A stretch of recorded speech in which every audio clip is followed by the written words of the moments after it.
এখন ধরেন আইন তো করে ফেললাম, ভালো ভালো আছে, তার মানে কি পুরো দেশটা বদলায় যাবে? এত সোজা না। আমি সবসময় বলি আমি কোনো বিপ্লবে বিশ্বাস করি না। আপনি আসলে নিজের খাসলত বদলাইতে হবে, নিজের মানসিকতা বদলাইতে হবে।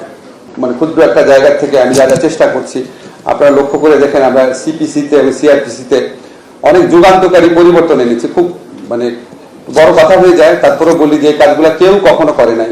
তো আমি খুব অবাক হতাম, আমার যারা ল মিনিস্ট্রিতে যারা আছে তারা প্রত্যেকেই 20-30 বছর যাবত যাচ্ছিল। আর আমাদের অ্যাটর্নি জেনারেল আছে অনেক বছর যাবত আপনারা প্র্যাকটিস করছেন। আমাদের অনেক প্রোগ্রামে সারা হোসেনকেও ডাকি, আমরা ল এক্সপার্টদেরকে ডাকি।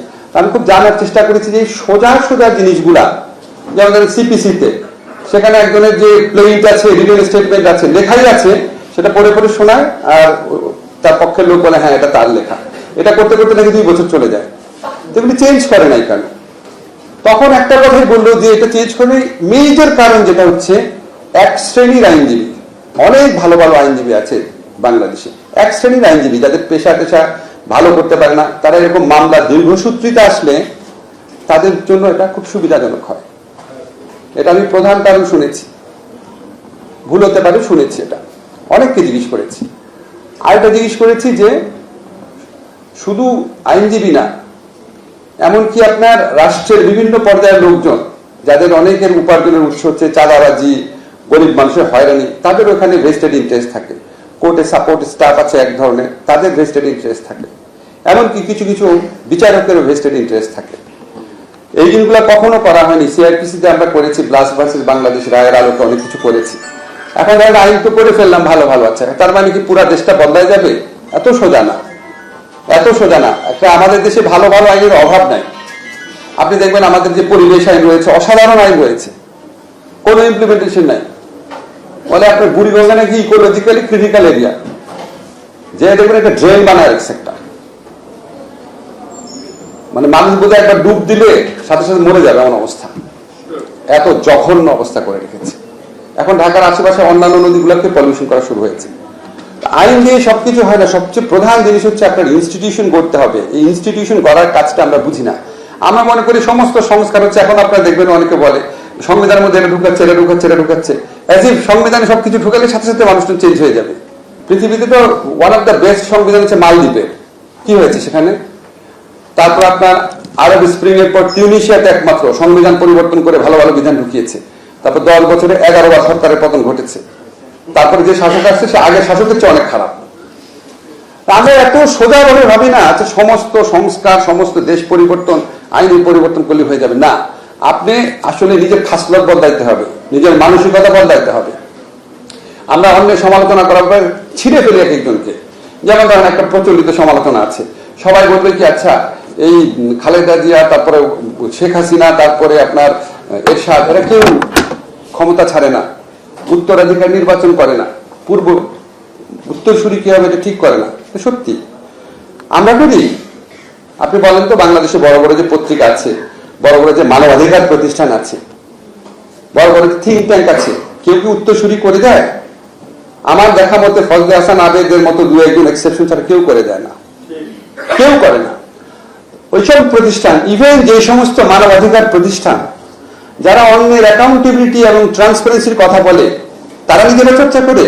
এই যে আমাদের নূর ভাই আছেন, ওনার সাথে গোপনে আমার অনেক কথা হয়েছে, সে ব্যাপারে এগুলো প্রকাশ করা যাবে না। এত বড় সংগঠন আইন সালিশ কেন্দ্র, সেখানে কি হয়েছে আমরা জানি কিন্তু বলবো না। ওখানে প্রচন্ড ট্রান্সপারেন্সি অ্যাকাউন্টেবিলিটির প্রবলেম ছিল, তদন্ত হয়েছে, এগুলো কোনো প্রকাশ করা হয় নাই। এটা একটা এক্সাম্পল হিসেবে বললাম, অনেক কাছে ভাই মাফ করেন। মানে হয় কি, আমার মানবাধিকার একটা সংস্কৃতি গড়ে তুলতে হবে। এটা শুধু আইন দিয়ে হবে না, সবার রিয়ালাইজেশন লাগবে। আমাদের এডুকেশন এন্ড কারিকুলামের মধ্যে ব্যাপক পরিবর্তন লাগবে, আমাদের আত্মশুদ্ধি লাগবে। আমাদের প্রত্যেকটা প্রতিষ্ঠানে শুধু রাজনীতিবিদদের বা রাজনৈতিক দলকে ধরলে হবে না। আমাদের বিশ্ববিদ্যালয়ের মধ্যে অ্যাকাউন্টেবিলিটি লাগবে, স্বচ্ছতা লাগবে, আমাদের মানবাধিকার প্রতিষ্ঠান লাগবে, পত্রিকা অফিসে লাগবে, স্কুল কলেজ লাগবে, সমস্ত জায়গায় লাগবে। আমাদের সবচেয়ে আগে আত্মসমালোচনা করতে হবে, আত্মশুদ্ধি করতে হবে। এগুলির সাথে সাথে যখন আমরা আইনগত পরিবর্তন করব, প্রাতিষ্ঠানিক পরিবর্তন করব, তখন একটা সত্যিকার অর্থে পরিবর্তন আসতে পারে।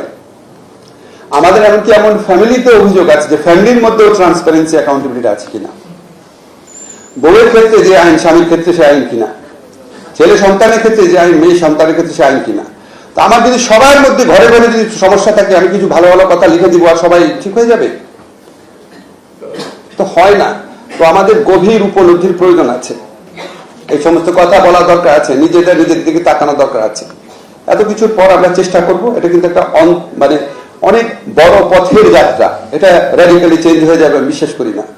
আমরা যখন 1991 সন থেকে 2010-11 সন পর্যন্ত মোটামুটি একটু ভালো ইলেকশন প্রসেসের মাধ্যমে সরকার এসেছিল, আমরা মোটামুটি ভালোর দিকে একটু যাত্রা শুরু করেছিলাম।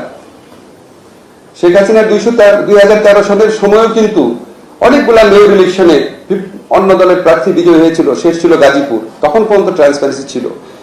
এগুলি অনেকে আন্ডারমাইন করে যে নির্বাচন মানে কি সবকিছু নাকি। আমি কিছুতেই বুঝিনি কথাটা কিভাবে বলে, এটা যারা বলে তাদের শুধু এটা দেখা উচিত যে বাংলাদেশের বেস্ট সময়টা কেটেছে 1991 থেকে 2012-13 পর্যন্ত, বিকজ তখন স্মুথ ট্রানজিশন অফ পাওয়ার ছিল।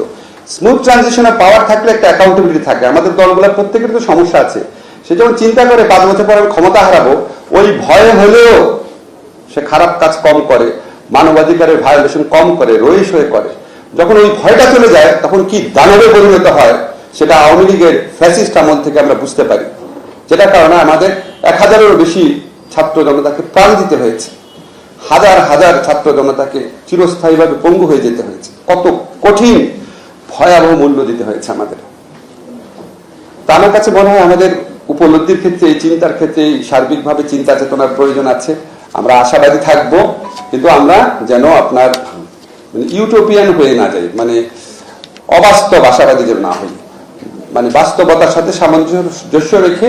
আমি সবসময় বলি আমি কোনো বিপ্লবে বিশ্বাস করি না। আমার কাছে মনে হচ্ছে এটা ইনক্রিমেন্টাল ভাবে হওয়া দরকার, ইভলিউশনারি ভাবে হওয়া দরকার। এখনকার চেয়ে আমার অবস্থা অনেক ভালো হওয়া দরকার, আস্তে আস্তে হওয়া দরকার। হঠাৎ করে সবকিছু আমরা পাবো না, কিন্তু ক্রমান্বয়ে আমরা যেন আরো ভালো করে, আরো বেটার ভাবে মানবাধিকার লঙ্ঘনের ঘটনাগুলো অ্যাড্রেস করতে পারি, মানবাধিকার চর্চা করতে পারি, মানবাধিকার সংস্কার গড়ে তুলতে পারি।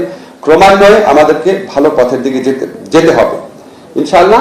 আমার ধারণা আমরা যদি আগামী 3-4টা নির্বাচন সঠিকভাবে করতে পারি, আমাদের আইনগত প্রশাসনিক সংস্কার যদি সঠিকভাবে চলে, আমাদের সবার মধ্যে যদি মানবাধিকার চর্চার অনুশীলনটা গড়ে উঠে, আমার পারিবারিক ক্ষেত্রে, বন্ধুদের ক্ষেত্রে, সমাজের ক্ষেত্রে, সব ক্ষেত্রে, ইনশাআল্লাহ আমরা যেই কাঙ্ক্ষিত লক্ষ্যে পৌঁছানোর স্বপ্ন দেখি, ইনশাআল্লাহ সেখানে পৌঁছাতে পারবো। তো আজকের অনুষ্ঠান যারা আয়োজন করছেন আপনাদের অনেক ধন্যবাদ জানিয়ে আমার বক্তব্য শেষ করি।